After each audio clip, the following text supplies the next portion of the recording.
gotta leave your money behind you. Raise your hand to... Welcome back to another episode of Gimme Some Truth, International Edition, although this one will have resonances for folks more locally based, perhaps. What we're going to be talking about today is the idea of travel and luxury travel specifically, talk about some of the things that have changed and so on and so forth. With COVID and just general over the last 10 or 15 years. For the guest today, I'm Keith Poniewaz. I'm a financial advisor here at Walkner Condon and director of international advising as well. I'm joined here by a guest who has a very similar last name to mine and is actually the second member of my family to appear on a podcast here. So we're just missing my mother. This is my brother, Scott Poniewaz. Scott is the head of EXEC, which is a company that specializes in helping sort of startups, small businesses with some of their travel and other needs in getting things started. Scott, can you expand a little bit on my description, since it's kind of the 10,000 foot description, we might say? You bet. So Exec basically specializes in supporting executives as well as their companies with a variety of travel, lifestyle, and business benefits, as well as a number of sort of bucket list experiences, anything from making your way to the Masters or the Kentucky Derby to F1 races around the world. So we have a variety of hotels, airlines, anything from more budget and value driven all the way to private jets and extremely luxurious travel. And for a small business owner, what's the incentive to join up with Exec, or for executives, what are the incentives? What kind of how do you facilitate this, we might say? Yeah. So really with Exec, what we've done is really work to try to provide the similar benefits that somebody that is an executive at a huge organization or a huge company would see.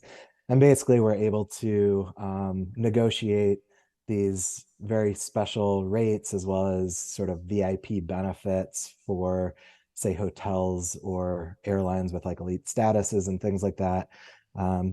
Just based on using the group of all of our members. So, we support over 25,000 C-suite executives with our benefits, as well as a number of entrepreneurs, founders of companies. And by leveraging the power of the group, I guess you could say, or that group buying power, we're able to then get very significant rates that, we're not taking commissions like a travel agency or some of the big private travel credit cards.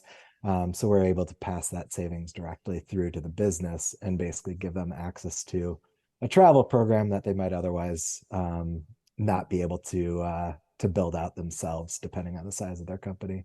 So it's a way of kind of getting corporate travel discounts without being a member of a corporation in some sense. Exactly. And then, a lot of our partners really like to treat people well and basically give them the first class experience with all those different statuses and upgrades and extra perks that they might not otherwise see. And the business covers like how many countries around the world? How much around the world? If do you work with? So most of our benefits will translate to global travel. Majority of our members are US based, but they do travel frequently overseas. So we aim to be able to support people in just about every major city that they might be traveling to around the world, between our hotel program, our airlines, car rentals, and then also we have quite a few vacation home rental options as well that are sort of filling in the gaps in various leisure as well as business travel destinations. Mm-hmm. And so now this is, you've been with Exec for a few years now. You've got some experience in this space based on, previous work that you've done. one thing I want to start with is kind of pre-COVID to post-COVID. What have you seen changes? Have the way people travel changed? Are you seeing it evolve from kind of the immediate aftermath of COVID to where we sit now in terms of various travel and how people travel and where they travel and so on? It's been pretty interesting. And I think we're not really seeing the traditional business travel that we saw pre-COVID. That's definitely been a pretty big shift. Pre-COVID, and speaking with all of our hotel as well as airline partners, they're seeing that pre-COVID, people would go on multi-city swings during a single week where, they might be over to the East Coast and they'd be bouncing through New York, Boston, and DC, and, basically like 1 or 2 nights in each place and really just, hopping from airport to airport. Nowadays, post-COVID, especially since a lot of offices still aren't necessarily back to in-office, you're seeing people that are doing more week-long trips. So they might go to New York for a week. And on top of that, too, especially with spouses or partners, they're also bringing them along with the remote work where they're making it almost like a business and leisure type trip. So calling it bleisure these days. I know you were in marketing before. You may want to come up with a catchier term than bleisure. Well, it's getting to be the well-known term around. So, but yeah, bleisure travel is becoming a big thing, and especially with people that have to go overseas or even just want to capitalize on the remote work, they're also doing more couple week or even month-long trips to escape home and combine that sort of vacation with work now that they can.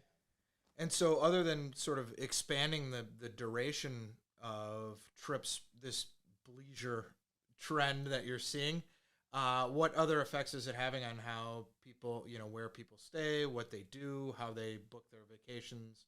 What kind of things has it changed?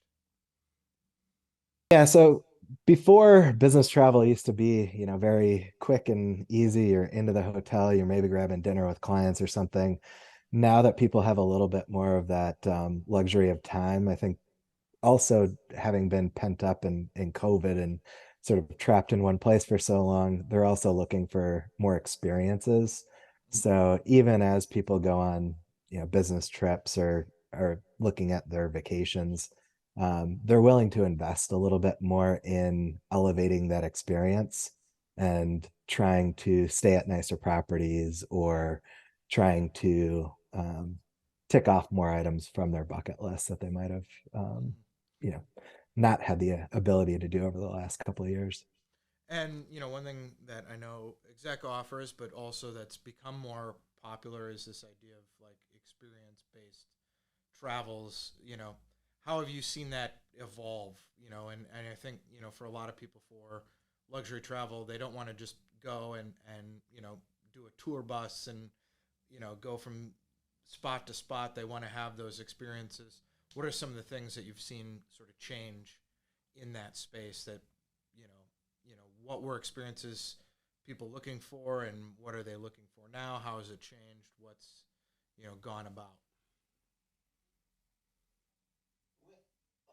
Experiences, there's also this sort of growing trend of quiet luxury, which I don't know if you've kind of heard too much about, but people are not as flashy as they maybe once were. I guess maybe with the recession kind of stuff that's been kicked around, they're not trying to be quite as flashy. So to your point, some people aren't necessarily looking for the total Four Seasons experience. They're looking for more of the boutique property, the boutique experience. When they go to Italy, they might try to use something like an Airbnb experiences where they have the home cooking lesson that is very unique, or the smaller vineyard type tour and um, a multi-generational family that's cooking the meal for you and using grandma's old recipes and that type of thing. So I think it's it's changing a little more where people used to be jumping into these super expensive travel packages and maybe not totally the tour bus thing, but they were spending a lot more. Now I think they're with the increase of Instagram and social media and the ability to find some of these more off the beaten path experiences. I think people try to value those a little bit more than maybe some of the more expensive packages that used to be in the past. And it's almost like a discovery thing to be the first one. Mm-hmm. And one thing you had mentioned with the business leisure, the leisure pleasure, if you're British trend, is people bringing like family members along. Are you seeing more like family-based travel? Instead of maybe just a couple going, they're a couple couples, or they're bringing their kids and their kids, and that's more of the travel event. Is that shifting what you're seeing in kind of those markets as well? They are, and I think with a lot of our members, there's been more of this request for the longer term stay type options, versus the hotels alone.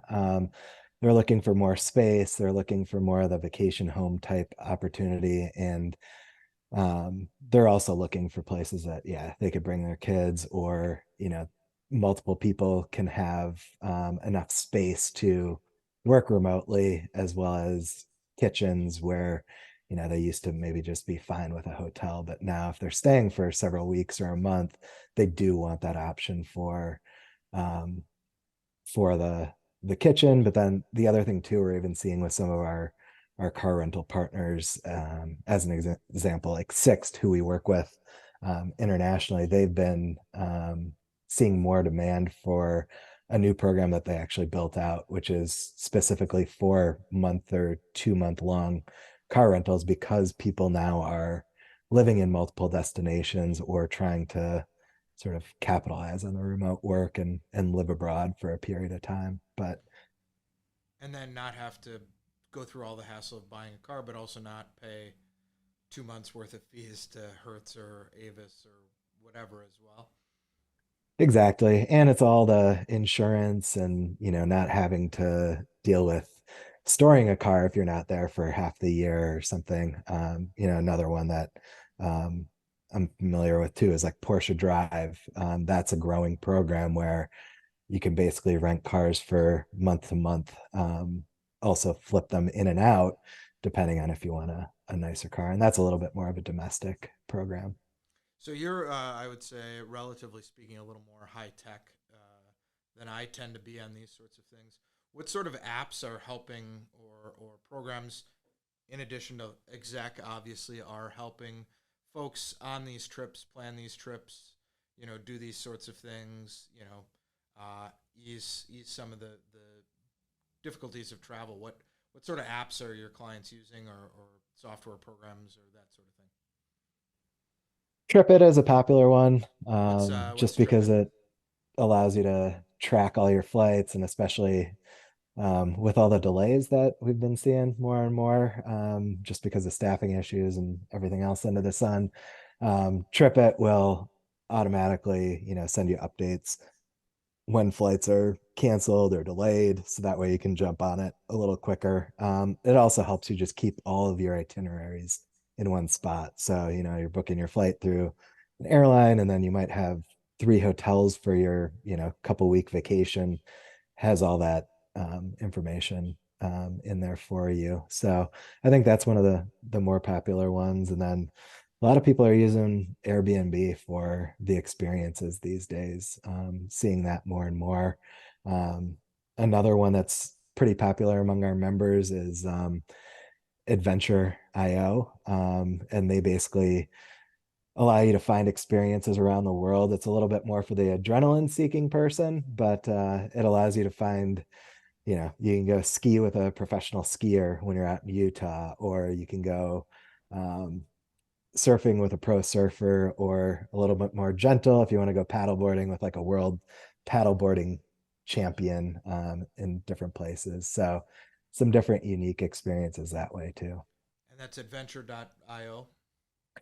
Yep, adventure.io is the name of the company. And so then if I book through adventure.io, TripIt would then assemble everything for me in my itinerary, and in some sense it serves as like an app travel agent or app assembler of your itinerary as well.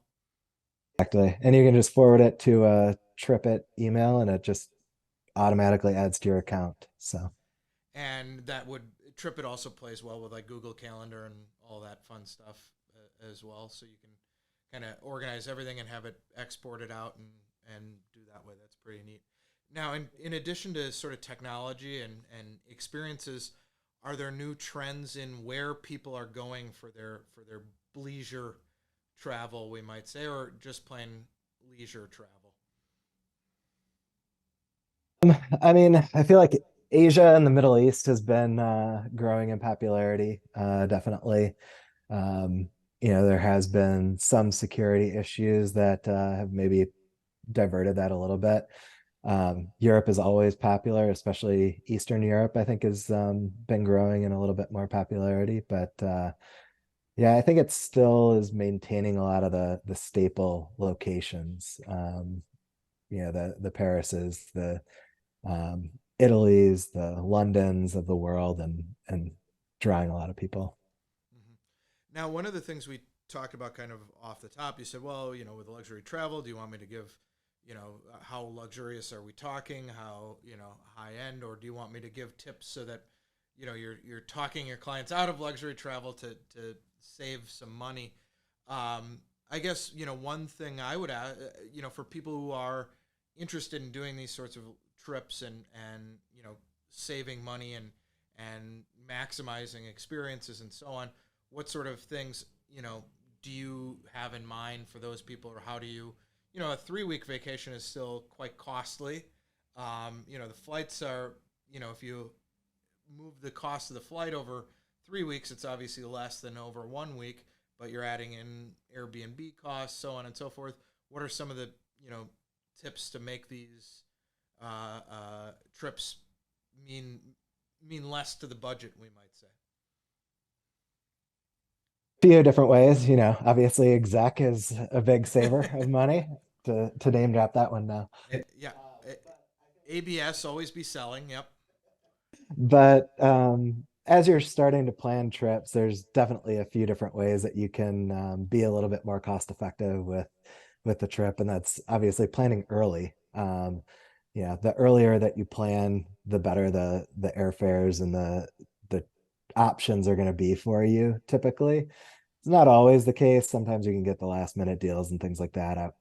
But you know, airfares and things like that, you're generally better off booking sooner rather than later. And there's, Kayak or Google Flights now that gives you a lot of the ups and downs of when to book based on flight purchase history.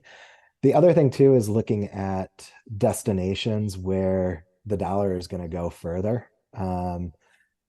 Places like Asia, you can find beautiful accommodations in places like Thailand or Vietnam or Laos and some of these other destinations. And, staying at a hotel or, finding a really nice villa, Airbnb or type of vacation home rental, you'll find is a fraction of the cost of what it is to live here in the States or, depending on where your clients are. Um, Also, meals and costs of living are just significantly lower in some of these places. I had friends that went to Greece this past year, as an example, and they went to a Michelin starred restaurant with a wine pairing, and it was under 100 euros a person, which, you go to a Michelin starred restaurant in New York and you're lucky if you can get out the door for under 500 or 750 a person. So Yep. Yeah. And so thinking about those destinations, planning early, we've moved, sort of from a world where a travel agent would kind of take care of everything in one place for you to a world where you're doing it a little bit more a la carte. But you had mentioned like Airbnb experiences, where I imagine if you have an Airbnb, there's a discount on the experiences. Are there other synergies, we might say, like that out there between companies that people should look at besides obviously exec, which offers those sorts of things? Well, there's also a lot of hotels and brands out there that are starting to cater for the more long-term type stay. Um, I wouldn't quite consider them a hostel, but I also wouldn't quite consider them, a Four Seasons. Selena properties are in destinations now across the world, and they cater a little bit more towards the younger traveler, probably. More, I guess you would say Gen Z-ish or millennial. But they're catering to, the younger family who might have one or two kids and is looking to go somewhere for a month, have some of the nice amenities of like a hotel, but then they also have things like hikes or daily activities that are all packaged in and bundled in together. Um, daily yoga classes, they have co-working spaces. And so they have these different things that make it easier to sort of hybrid between a hotel um, and a more, I guess, luxury resort, but also give you some of those benefits all packaged in so that you're not feeling as a la carte out there, having to search it out and find all of those things yourselves. Hmm. Now you had kind of done the bleisure trend yourself here and from New York and Bozeman, Montana, and I know Scottsdale, Arizona. Are there any business leisure destinations that you are interested in or would personally kind of pique your interest? I'd really like to, get over to Europe and ski for a couple weeks and use that. The time zones are quite favorable to work in East Coast hours, so you can go and have your powder day in the morning and then work in the afternoon. Actually, last year I did get to go to Tarifa in Spain. Got to play Finca Cortazan, which is about to host the Solheim Cup, which is big women's golf tournament, and also got to go kiteboarding. And to that point, the winds pick up in the Strait of Gibraltar in the morning, and then I could just sort of hunker down at the Airbnb in the afternoon and get the work done, and nobody even knew any better. So Yeah, and one consideration there is obviously good, making sure your Airbnb has good Wi-Fi, right? yes, Wi-Fi is key. Now that you're based in Bozeman, working on East Coast hours is a little harder, though, isn't it? Because you can't do powder in the morning. You kind of now you get to fly fish after work hours, right? Until dark. Is that kind of the current layout?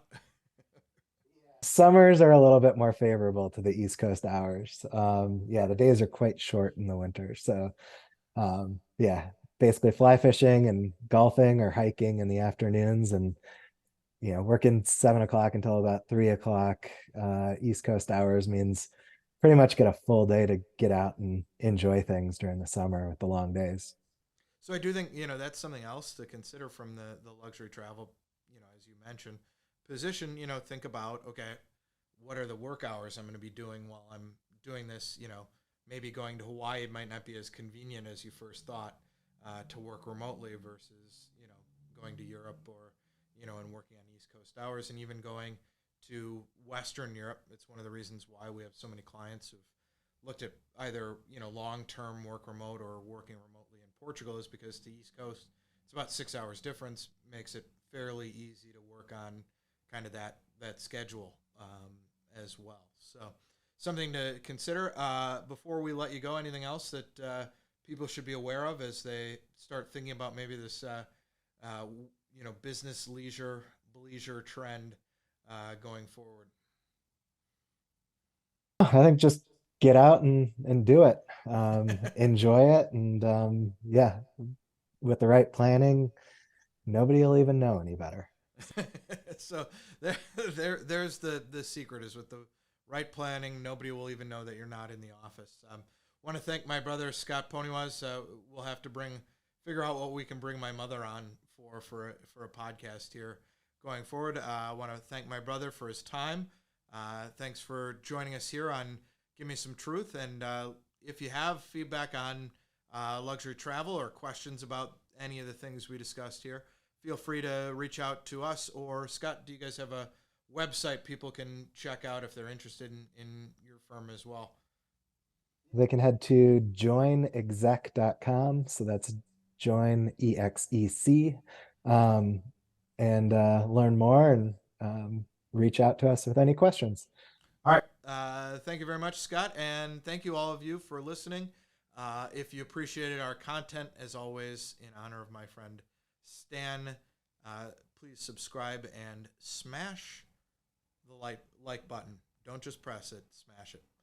So thanks again, Scott, and thanks to all of you for listening. Wachter Condon Financial Advisors is a registered investment advisor with the SEC. Registration with the SEC does not imply a certain level of skill or training. The opinions expressed by the participants of this podcast are their own and do not reflect the opinions of Wachter Condon Financial Advisors. All statements and opinions expressed are based upon information considered reliable, although it should not be relied upon as such. Any statements or opinions are subject to change without notice. Information presented is for educational purposes only and does not intend to make an offer or solicitation for the sale or purchase of any specific securities, investments, or investment strategies. Investments involve risk and, unless otherwise stated, are not guaranteed. Information expressed does not take into account your specific situation or objectives and is not intended as recommendations appropriate for any individual. Listeners are encouraged to seek advice from a qualified tax, legal, or investment advisor to determine whether any information presented may be suitable for their specific situation. Past performance is not indicative of future performance.